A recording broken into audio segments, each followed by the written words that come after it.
टांडा विधानसभा के भाजपा विधायक प्रतिनिधि श्याम बाबू से हमारे संवाददाता ने की खास बातचीत। विधायक प्रतिनिधि ने कहा, सबका साथ सबका विकास, पूरी हुई जनता की आस। आइए हम सुनाते हैं उन्हीं की जुबानी। नेशनल खबर 9, मैं कृष्णा कुमार पाठक, टांडा संवाददाता।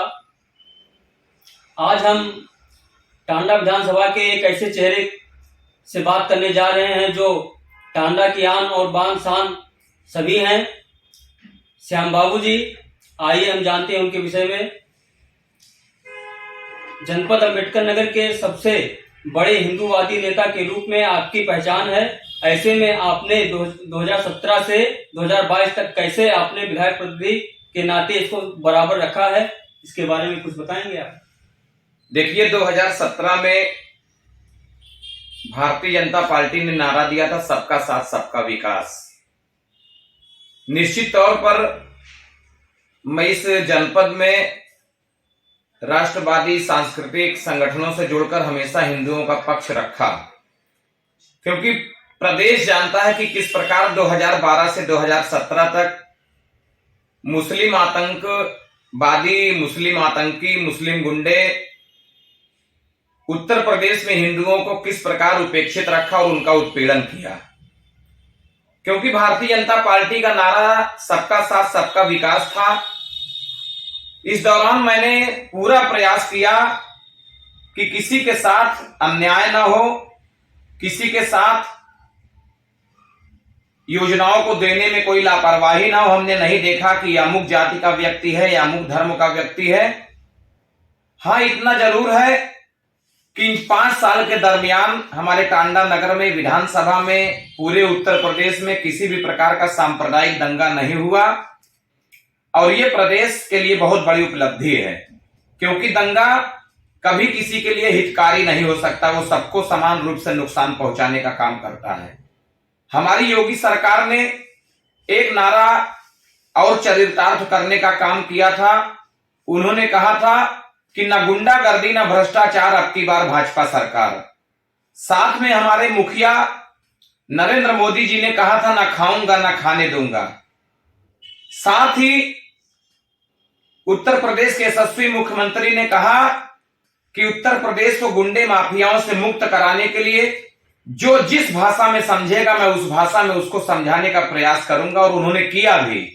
इस नाते आपके चैनल के माध्यम से मैं विधानसभा वासियों से आग्रह करता हूं कि इस विधानसभा में अमन और शांति के लिए, सुशासन के लिए, गरीबों के चेहरे पर मुस्कान लाने के लिए, गांव गरीब किसान के चेहरे पर मुस्कान लाने के लिए सरकारी प्रत्येक योजनाओं को बिना किसी भेदभाव से सभी समान रूप से पावे, इसका प्रयास हमने किया। और इसके साथ जरा सा भी हमने समझौता भी नहीं किया कि किसी हिंदू के साथ अत्याचार हो। बहुत बहुत धन्यवाद। भारतीय जनता पार्टी व जनता 2022 में पुनः विधानसभा की जिम्मेदारी अगर आपको देती है तो आप किस रूप में काम करना चाहेंगे? देखिए, हमने अक्षरशः पालन किया। हमने जो 2017 में हमारी पार्टी ने संकल्प पत्र जनता के सामने प्रस्तुत करने का काम किया था, उसको हमने पूरा किया है। मैं तो दावे के साथ कहता हूं कि 90% काम हमारी सरकार ने, योगी सरकार ने अपने कर्मचारियों के माध्यम से और विधायक जी के अथक प्रयास से पूरा कर चुके हैं।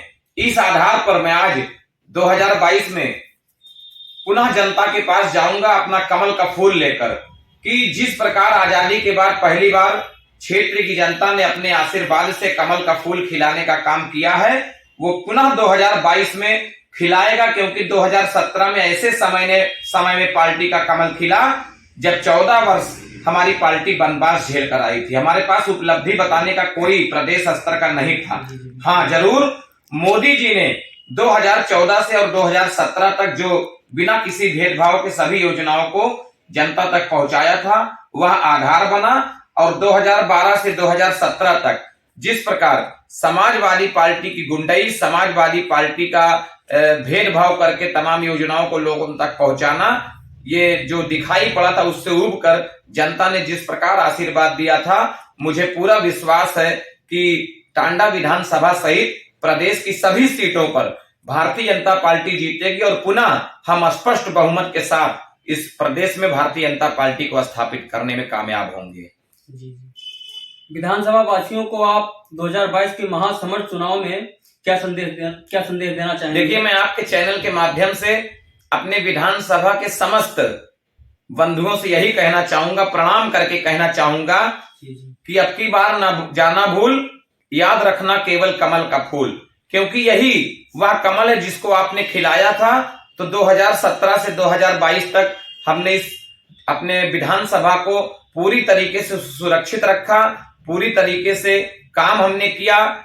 आपको ध्यान होगा कि कोरोना के दौरान जब तमाम प्रकार की दुश्वारियां लोगों को झेलना पड़ा था, उस समय मैंने जान पर खेलकर, क्योंकि वह जिम्मेदारी मैं समझता था कि किस अपेक्षा के साथ जनता अपने जनप्रतिनिधि को चुनता है, मैंने पूरी क्या संदेश देना चाहेंगे? देखिए, मैं आपके चैनल के माध्यम से अपने विधानसभा के समस्त बंधुओं से यही कहना चाहूंगा, प्रणाम करके कहना चाहूंगा कि अब की बार ना जाना भूल, याद रखना केवल कमल का फूल, क्योंकि यही वह कमल है जिसको आपने खिलाया था। तो 2017 से 2022 तक हमने इस अपने विधानसभा को पूरी तरीके से सुरक्षित रखा, पूरी तरीके से काम हमने किया। आपको ध्यान होगा कि कोरोना के दौरान जब तमाम प्रकार की दुश्वारियां लोगों को झेलना पड़ा था, उस समय मैंने जान पर खेलकर, क्योंकि वह जिम्मेदारी मैं समझता था कि किस अपेक्षा के साथ जनता अपने जनप्रतिनिधि को चुनता है, मैंने पूरी तरीके से कोरोना जैसी महामारी में अपने आप को लगाया। अगर किसी को अस्पताल की जरूरत है, किसी को बेड की जरूरत है, किसी को वेंटिलेटर की जरूरत है, डॉक्टर की जरूरत है, ऑक्सीजन की जरूरत है, तो मैंने घर बैठकर नहीं, फोन पर नहीं, बल्कि ऐसे पेशेंट के बीच में उनके परिजनों से मिलकर हर संभव यह प्रयास किया कि इन कोरोना जैसे महामारी को झेल रहे परिजनों को मैं सुरक्षित कर पाऊं, जो संक्रमित हैं उनको अच्छी व्यवस्था दे पाऊं। इसके लिए केवल मैं नहीं, बल्कि मेरी सरकार ने, योगी सरकार ने हर संभव यह प्रयास किया कि अधिक से अधिक लोगों को इस तरह का लाभ दिया जा सके, ताकि कोरोना जैसी महामारी से अपने जनपद को, अपने प्रदेश को, अपने देश को जिताया जा सके। मैं एक बार मोदी जी को और अपने यशस्वी मुख्यमंत्री योगी जी को बहुत बहुत साधुवाद देता हूं कि ऐसे कठिन परिस्थिति में जो अपेक्षा जनता से आपसे थी, उस पर आपने पूरी तरीके से लगकर हर संभव प्रयास किया कि अपने जनता को सुरक्षित किया जाए, अपने प्रदेश को, अपने देश को सुरक्षित किया जाए। मैं तो जानता हूं कि जब अचानक कोरोना आया, अपने देश में संसाधन की कमी थी, लेकिन ताबड़तोड़ हमारी प्रदेश और केंद्र की सरकार ने ऑक्सीजन प्लांट, ऑक्सीजन की कमी नहीं आने दिया। ये निश्चित रूप से अपने विधानसभा की जनता की तरफ से मैं माननीय मोदी जी और माननीय योगी जी को बहुत बहुत साधुवाद देता हूं। और देखिए, बहुत बड़ी संख्या में खतरा बना था कि तीसरी लहर आएगी तो वो और खतरनाक होगा, लेकिन देश के 135 करोड़ 125 करोड़ देशवासियों को कोरोना वैक्सीन लगाकर मोदी जी ने सुरक्षित करने का काम किया। आज उसी का असर है कि थर्ड वेव में कोरोना का असर, हो सकता मुझे कोरोना हो गया लेकिन मैं जान नहीं पाया। जिस प्रकार हम सर्दी, जुकाम, बुखार ऐसे छोटी बीमारियों के साथ जीने की आदत डाल चुके हैं, उसी प्रकार वैक्सीन लगने के बाद हम और हमारा प्रदेश, हमारा देश सुरक्षित है। बुखार ऐसे छोटी बीमारियों के साथ जीने की आदत डाल चुके हैं, उसी प्रकार वैक्सीन लगने के बाद हम और हमारा प्रदेश, हमारा देश सुरक्षित है। यह निश्चित रूप से अपने आप में बहुत बड़ी उपलब्धि है। और वो उपलब्धि जो मोदी जी ने वैक्सीन अपने देश में तैयार करके लगाया, ये उससे भी बड़ी उपलब्धि थी। मुझे ध्यान आता है कि जब तमाम ऐसे वैक्सीन थे जो हमको विदेशों से मंगाना पड़ता था, पोलियो को खत्म करने के लिए, क्योंकि भ्रष्टाचारी लोगों के हाथ में अभी तक हमारी सत्ता थी। 2014 के बाद मोदी जी ने पूरी ईमानदारी से काम किया और आज कोरोना जैसा संक्रमण इस देश में वैक्सीन तैयार करवा के और लोगों को सुरक्षित करने का काम किया है। मैं बहुत बहुत साधुवाद देता हूं अपने नेतृत्व को और सभी विधानसभा वासियों से एक बार पुनः हाथ जोड़कर प्रार्थना करता हूं कि ऐसी लोकप्रिय सरकार जो जनता के हित की बात करती है, जिसका नारा ही है कि समाज के अंतिम व्यक्ति के चेहरे पर मुस्कान लाना, आज सबका साथ सबका विकास के नारे को चरितार्थ करते हुए भारतीय जनता पार्टी ने सबका विश्वास जीता है और आज सबका प्रयास है कि पुनः भारतीय जनता पार्टी उत्तर प्रदेश में काबिज हो, ताकि हमारा जो राम जी का मंदिर है, क्योंकि सपना तो ये भी देखा जा रहा है कि अगर हमारी सरकार आती है, कुछ विपक्षी कहते हैं, तो उस मंदिर को तोड़कर फिर से उस पर मस्जिद बनाकर मुसलमानों को सौंपूंगा।